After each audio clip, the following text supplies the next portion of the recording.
ఫేస్బుక్లో పరిచయం, ఆ తర్వాత ప్రేమ, పెళ్లి, చివరికి మోసం. 2 సార్లు అబార్షన్ చేయించి వదిలేసి వెళ్లిపోయిన భర్త, ఆయనకు సపోర్ట్ చేసిన అత్తమామలపై కేసు పెట్టినా పోలీసులు పట్టించుకోలేదు.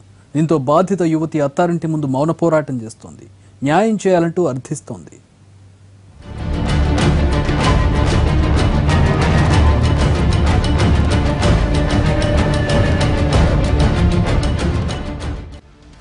తాళిని ఎగతాళి చేసి గర్భవతిని చేసి వదిలేసిన భర్త ఇంటి ముందు ఓ యువతి మౌన దీక్షకు దిగింది. గుంటూరు జిల్లా అచ్చంపేట మండలం వేల్పూర్లో చోటు చేసుకునే ఈ ఘటన కలకలం రేపుతోంది.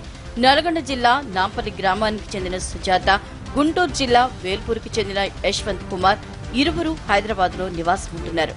వీరిద్దరికీ ఫేస్బుక్ ద్వారా పరిచయం ఏర్పడింది. ఇద్దరి మధ్య ప్రేమ చిగురించింది. 2 ఏళ్ల క్రితం ఇద్దరు పెళ్లి చేసుకున్నారు. వారు హైదరాబాద్లో కాపురం పెట్టారు. పెళ్లైన దగ్గర నుంచి యశ్వంత్ ఉద్యోగం చేయకుండా, పని పాట లేకుండా ఖాళీగానే ఉండేవాడు. ఇతని భార్య సుజాత డబ్బింగ్ ఆర్టిస్ట్ కావడంతో ఆమె సంపాదనతోనే ఇల్లు గడిచేది. 2 సార్లు గర్భం దాల్చడంతో భర్త, అత్త ఇద్దరూ ఆ మాట ఈ మాట చెప్పి అబార్షన్ చేయించారు. అబార్షన్ చేయించిన తర్వాత భర్త మొహం చాటేశాడు. దీంతో గుంటూరులో ఉంటున్న అత్తకు సుజాత ఫోన్ చేసింది. ఆమె కూడా చిత్కారంగా మాట్లాడింది. దీంతో బాధితురాలు బంజారాహిల్స్ పోలీస్ స్టేషన్లో ఫిర్యాదు చేసింది. విషయం తెలుసుకున్న యశ్వంత్, నాపైనే కేసు పెడతావా అంటూ గొడవ పెట్టుకుని సొంతూరు వెళ్లిపోయాడు.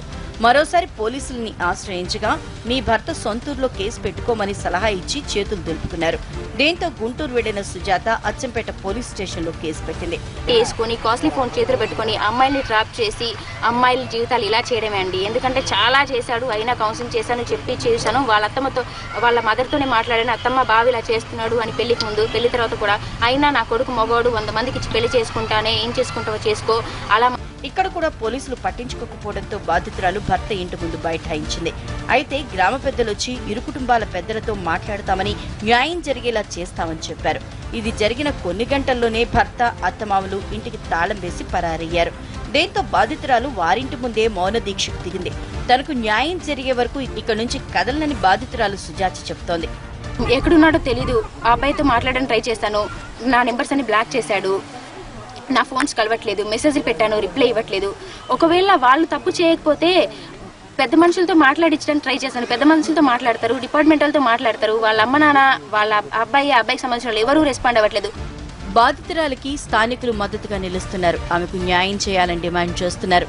పోలీసులు పట్టించుకోకపోవడంపై ఆగ్రహం వ్యక్తం చేస్తున్నారు.